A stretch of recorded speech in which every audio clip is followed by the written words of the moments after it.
رمضان المبارک کے 3 خاص اعمال ایسے ہیں کہ جو بھی انسان ان کو کرے گا اللہ تعالیٰ اس کی ساری زندگی کے گناہوں کو معاف فرما دیں گے۔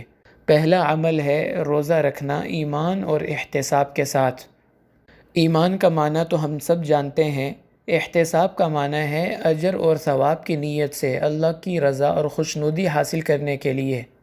جو انسان روزہ رکھتا ہے اللہ تعالیٰ اس کی پچھلی ساری زندگی کے گناہوں کو معاف فرما دیتے ہیں۔ حدیث کے الفاظ یہ ہیں: من صام ایمانا واحتسابا غفر له ما تقدم من ذنبی۔ دوسرا وہ عمل جس سے ساری زندگی کے گناہ معاف ہو جاتے ہیں وہ ہے تراویح کا اہتمام کرنا۔ اس کے لیے آپ صلی اللہ علیہ وسلم نے ارشاد فرمایا: من قام ایمانا واحتسابا غفر له ما تقدم من ذنبی۔ اور تیسرا عمل ہے لیلۃ القدر میں عبادت کرنا۔ من قام لیلۃ القدر ایمانا واحتسابا غفر له ما تقدم من ذنبی۔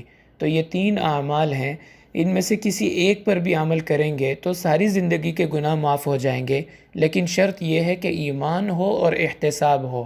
اب ایمان کی جو شرط لگائی وہ تو ظاہر سی بات ہے کہ ایمان کے بغیر کوئی نیک عمل قبول نہیں ہوتا، لیکن ایمان تو الحمدللہ سبھی کا ہوتا ہے، چاہے کسی کا کم ہو یا زیادہ ہو، لیکن ایمان والی شرط تو پوری ہو جاتی ہے۔ جو شرط پوری نہیں ہوتی وہ ہے احتساب، کہ انسان عمل کرتا ہے لیکن بغیر نیت کے کرتا ہے۔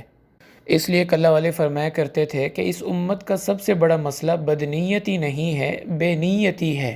یہ نہیں ہے کہ نیت بری ہوتی ہے، مسئلہ یہ ہے کہ عمل کرتے وقت نیت ہوتی ہی نہیں ہے۔ اس لیے یہ اجر اور ثواب اس بندے کو ملے گا جو اللہ کی رضا اور خوشنودی کی نیت سے روزہ رکھے، اللہ کی رضا حاصل کرنے کے لیے تراویح پڑھے۔ اسی طرح اللہ تعالیٰ کا قرب پانے کی نیت کے ساتھ لیلۃ القدر میں عبادت کرے، تب اس کو یہ اجر ملے گا کہ اس کی ساری زندگی کے گناہ اللہ معاف فرما دیں گے۔ اب اگر انسان نے روزہ رکھا احتساب اور ایمان کے ساتھ تو اس کی ساری زندگی کے گناہ معاف ہو جائیں گے، تو تراویح پڑھے گا تو گناہ تو ہے نہیں، تو ان گناہوں کے برابر اللہ اس کو نیکیاں عطا فرمائیں گے۔ تو بہت بڑی فضیلت کی بات ہے، اللہ تعالیٰ اپنی رحمت اور فضل سے ہمیں بھی ان لوگوں میں شامل فرمائے۔ وآخر دعوانا ان الحمد للہ رب العالمین۔